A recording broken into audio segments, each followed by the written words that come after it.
పడిన తర్వాత మొక్కలు ఎంత ఫ్రెష్గా ఉన్నాయో చూడండి. దొడ్డు మొగ్గలు అయితే వస్తున్నాయి కదా, ఇదిగోండి ఇలా మంచిగా వస్తాయి. ఇవి ఇప్పుడే కొత్త చిగుర్లు వస్తున్నాయి. ఇవైతే తెంపేసుకొని ఈరోజు ఏదైనా ఒక లిక్విడ్ పోషకాలు ఒకవేళ వీలుంటే ఇచ్చుకుందాము. ఏంటంటే మట్టి మొత్తం కుండీలలో ఉన్న మట్టి మొత్తం ఎండపోసుకున్నాం కదా, ఎండపోసిన మట్టి కుండీలకు ఎత్తేసుకున్నాము.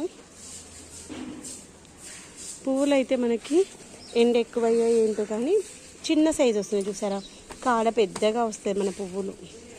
ఎక్కువ అవ్వడం వలన ఏంటో ఒకసారి చూడండి, ఆ గ్రీన్గా ఉన్నటువంటి బాదం మొక్క అక్కడక్కడ మొత్తం వడిలిపోయినట్టు అయిపోయింది చూడండి.